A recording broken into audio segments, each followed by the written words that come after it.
All right, what are we up to today? Well, we are going to look at 7 times my left hook landed clean on opponents. But after we look at video footage, we're going to go more in depth and I'm going to explain to you what happened and more importantly, how you can land these shots yourself. And the first one that we're going to focus on today is something that people have been asking for a lot, and that is this step-in lead body hook with no setup. We're going to look at all of this today.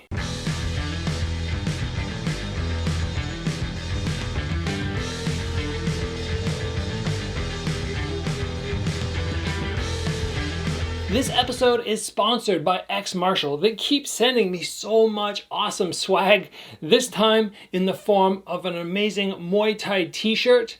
If you guys want to get your hands on some awesome kickboxing, Muay Thai, martial arts apparel, head over to xmartial.com. I will put the link down below. You can use the promo code Gabriel Varga to save yourself 10%, and they don't just have shirts. I'm also rocking some shorts here, and they have gloves, all sorts of other training equipment. You guys will love this site and you will love their gear. So let's look at the first clip of left hooks today, and this is a mean one. This was in my MMA debut, and I landed this straight up body hook right down to the liver with no setup. Now, everybody has been asking me to make a video, and I will in the future do a full in-depth tutorial on this.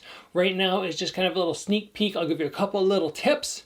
What we're looking to accomplish when we step in and we throw a lead body hook is not to get countered and run straight in to a jab, a cross, whatever might be coming down the middle. How do we stop this from happening? Well, number one, we have to be able to time our opponent and make sure they're not in that prime position where they're going to hit you. If you just walk straight in, they might very well just throw the straight punch out and you get stopped in your tracks. So maybe you fake first and you see, oh, okay, they didn't respond with their own counter.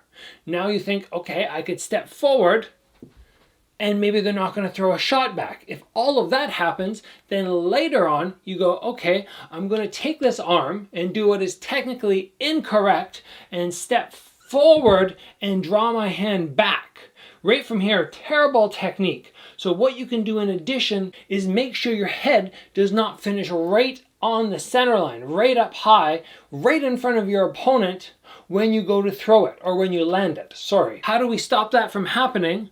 Well, as we step in, we drop our head just a tiny bit on impact. So I could be way out here.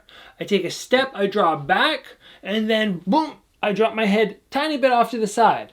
In addition, my footwork can play a massive part. So instead of my left foot stepping straight in and my chest stays exactly square, I can step off that way just a little bit. I narrow up my stance so my head goes from this position to that position.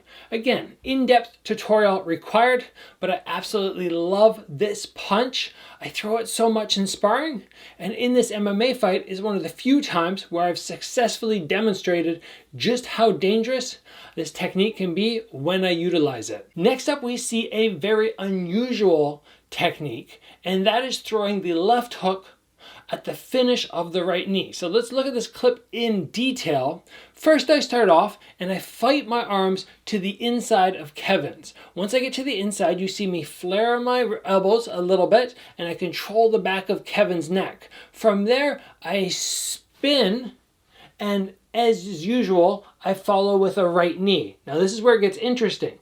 Kevin fades down a little bit due to the impact of the knee, and then as I step down, I throw the left hook. This is not something that's super common coming from a knee to a punch.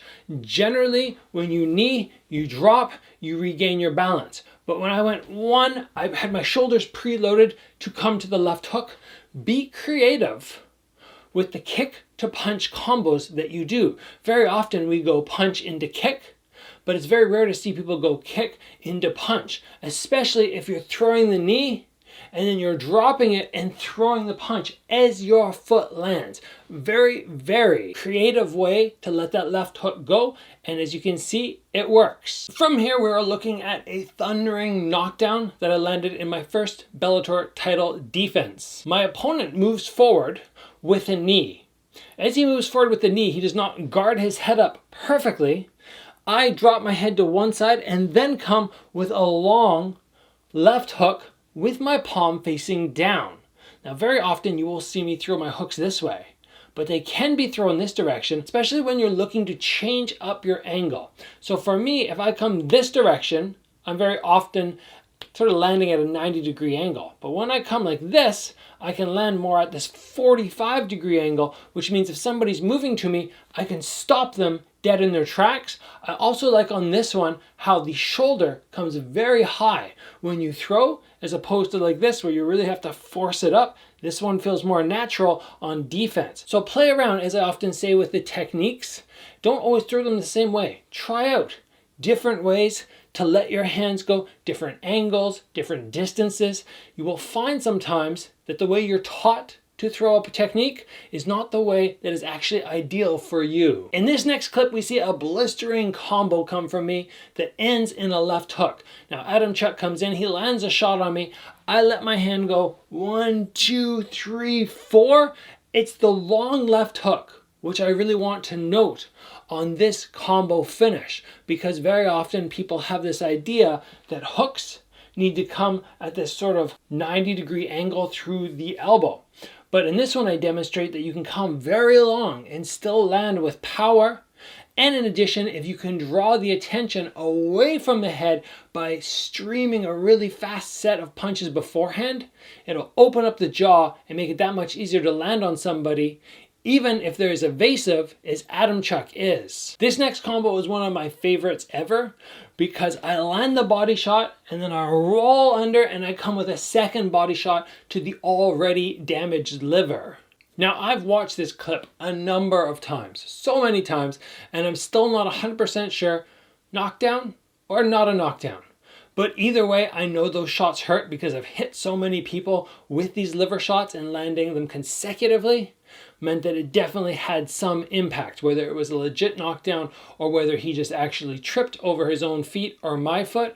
But what we can try to recognize here is once we let a left hook go, if we can roll to the other side and the guy happens to throw a punch, you've just evaded that and you're right in the perfect spot to throw that shot again, or even up to head level. So remember, if you throw your right hook, you can roll back to your right and fire again. In this one, left hook, roll, left hook again. In this clip, we were looking at my first big title win in the Glory promotion.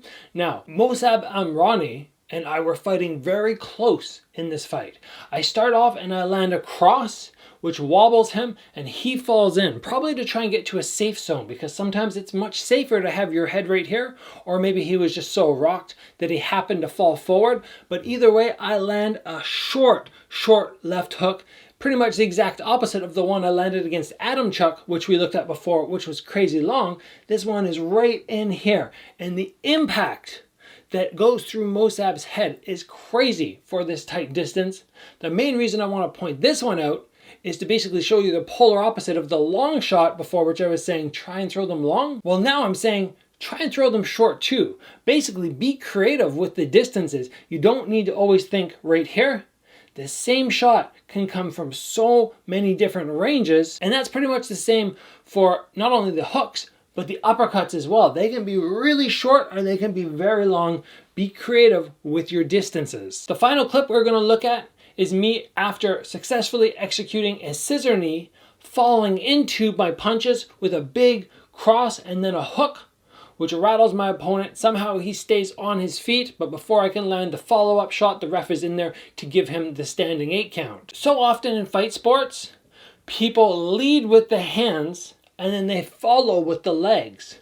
But even on a technique as advanced and complicated as a scissor knee, you still see me right away return to my hands instead of either falling straight to the clinch or trying to go back to kicking range. This is a great example of how dangerous you can be when you're creative with your combo work and you're not just always sticking to the same thing that most people do. If you guys have not already noted, now that this video is done, the left hook, Whether at body level or head level, it's obviously my favorite shot. I don't know exactly why it's my favorite. It just sort of throughout the years, slowly but surely, with lots of sparring rounds, landed for me over and over and over and over. And then in fights, has been very good for me as well. And now it's just one of my favorite techniques. Doesn't mean I don't focus on the other techniques as well, but this one in particular is very dangerous for me and should be very dangerous for everybody else out there, whether you're being offensive or defensive. I hope everybody enjoyed getting to see these 7 clips of me landing the left hook clean. I hope you took something away from this video. You learned a number of things. If you enjoyed the episode, please give it a like. If you haven't already, join the channel, get subscribed. As always, guys, train hard, and I will see you back here soon for another video.